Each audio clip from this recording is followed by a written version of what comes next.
Hey guys, Sasha from netbooknews.com, and finally got a new phone, and I also arranged the previous phones that I had in the last, I would say like 2 years. That's a BlackBerry Bold, I think it's 9700. Yeah, that's an, well, I've been a BlackBerry user for 3 years. That's an HTC Desire. That was my first Android phone that I got about 1.5 years ago. That's an HTC Mozart, my first Windows Phone 7 phone.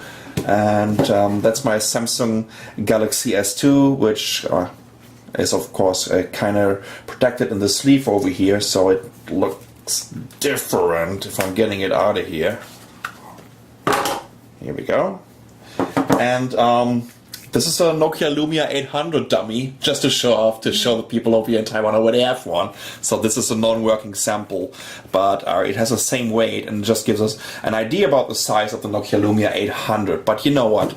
Forget about all this. I've been really excited about all these phones, but I've never been so excited about a phone recently than with this one, which is the Nokia N900. It's a phone that is dead on arrival, but I don't care. That's the very first, and it will be the very last MeeGo OS phone from Nokia. MeeGo, that is the merger of MIMO and Moblin that got started from Intel and Nokia together at the Mobile World Congress 2010 in Barcelona. Well, they're not partnering anymore. But anyways, I got this phone from the US. Took me a while to get it over here. Taiwanese customs was kind of strict with me. But finally, I got it. And here we go. That's this beauty. It comes, I think it was a 3.9-inch display. I'm not so sure about it. It's an AMOLED display, 800 by 480. But before taking a look at the phone, let's take a quick look at the other stuff here in this box. Now, you know, that's what I like. It even comes with a little, kind of case. It's going to protect its edges.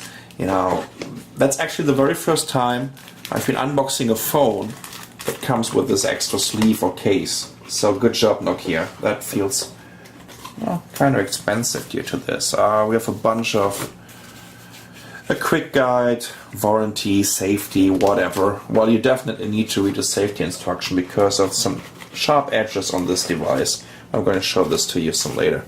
And then we have a USB cable. Shoot, I forgot the power connector, the PSU back home, because I'm over here at Nicole's place to film this, and it comes with a little headset. Well, that's about it.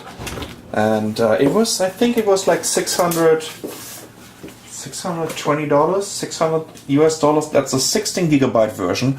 It has a 1 gigabyte, it has 1 gigabyte RAM and a 1 gigahertz single core processor from Qualcomm. And let's take a look at this beauty here. Here we go. That's pretty nice, right? And you can see this curved glass, which I really like. Actually, I ordered the blue version, or is it actually really blue? I don't know. They sent me the black. Thank God they sent me the black version. Let's take a quick look around the device. There's a speaker over here on the bottom. On the right side, we have the power button, the power switch, the volume control, and over here we have for the SIM card. And when you push over here, a micro USB connector opens up. And then we have a connector for your headset, or a jack for your headset. On the back there is an 8 megapixel camera with a cult size lens and LED flashlight. And I think on the front it was a 1.3 megapixel camera, but I might gonna mix this up again, and that's why I'm putting some annotations on our YouTube video. Let's compare this in terms of size, for example, here to the Samsung Galaxy S2, and you can definitely see it's not a huge size difference. The Samsung Galaxy S2 is a little bit wider, a little bit higher, but the N900 is definitely not as thin as the Galaxy S2. It is using the same case as the Nokia Lumia 800, but the Lumia 800 has a smaller display. I think this is 3.7 inch and this is 3.9 inch, and you will definitely see this as soon as I'm switching on the N9. It takes a while to boot up, By the way, let's check out the rest of this device. So it's the speaker is at the same position. There's nothing here on the left. There's an additional button here which is for the camera, and you can also see that they arranged the camera or the LED flashlight quite differently. And it would also come with these micro USB connector and a slot for the SIM card, a jack for the headset, but it has no front camera, while the N9 has a front camera down here. Actually, also the first phone I see that has a front camera over here in the bottom right corner. In terms of weight, I can't tell you if there's any difference, so we need to look up the spec sheet again, and we'll give you additional information in the annotation in our articles. Let's take a quick look at the size comparison between an HTC Desire and the N9. The Desire is definitely heavier, it's thicker, has a smaller display, but in terms of performance I think this is very close to the N9 right now. And yeah, well, the mode set would be the same, right? And it would also, well, I mean, look at this BlackBerry thingy right now. That's that's a different world to me right now, even though I really love this Bolt. It's a very nice and handy device, and even has a leather back.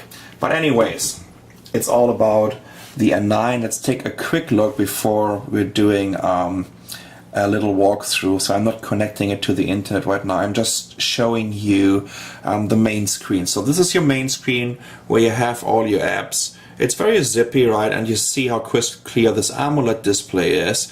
And when you just swiping from the left to the right, you're coming to the screen on the left, which is showing you all the messages, all your emails, your Twitter, Facebook accounts. When you're getting text messages, this will all show up over here, and it will also let you know about the weather. Well, I'm not connected right now here. Oops, let's go back. Here we go. Let's see. Maybe I should connect it to the internet first, because it's just not working without the internet. Anyways, but what you already saw right now, how I'm closing apps. So you're just swiping from the bottom to the top. Oh, here we go. And well, it can tell you where we are. Let's connect to a network over here.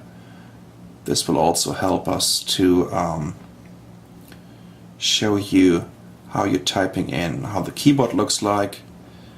Okay, and now everybody knows Nicole's network password, or Wi-Fi password. To come over and use it anytime if you're in the area. Okay, here we go. That should be the one, right? Okay, we're connected now. Hopefully. Do it. Connected.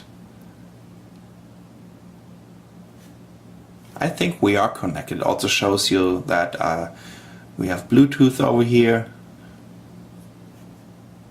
Almost. Here we go. So you have this nice fancy Echo Weather app, which gives you actually a 15 days forecast.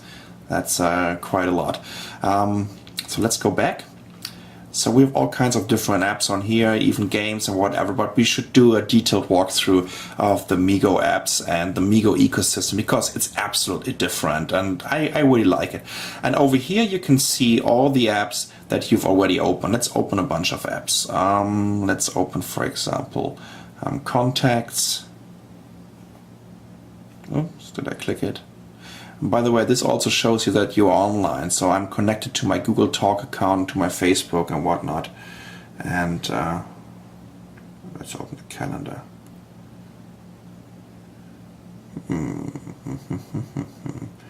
Interesting.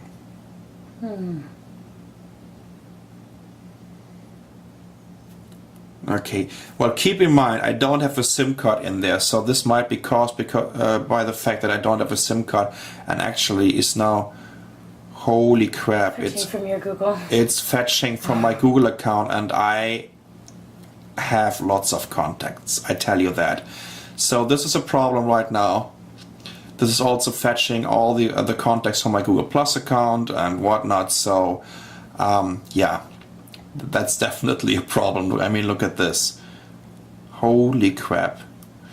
Anyways, when we're just swiping over here now, you can see that all these apps are running. And this is multitasking. So Nokia is claiming that you can run about, I think, 120 apps. I haven't tried it so far, right? But this is all running in the background. And if I want to close an app, whether you're just pressing on it, and then you can close them, or when you're on the app, you can just go from the top to the bottom. And that's about it. You know, just a first impression of MeeGo, and the first impression, of course, of the hardware. I really, really like the hardware. The screen looks absolutely terrific, and look at the viewing angles. This is great. This is definitely a design statement. And yeah, it's not Android, it's not iOS, it's not Windows Phone 7, it's not BlackBerry OS. This is MeeGo, and this will be the one and only MeeGo device from Nokia, the Nokia N9.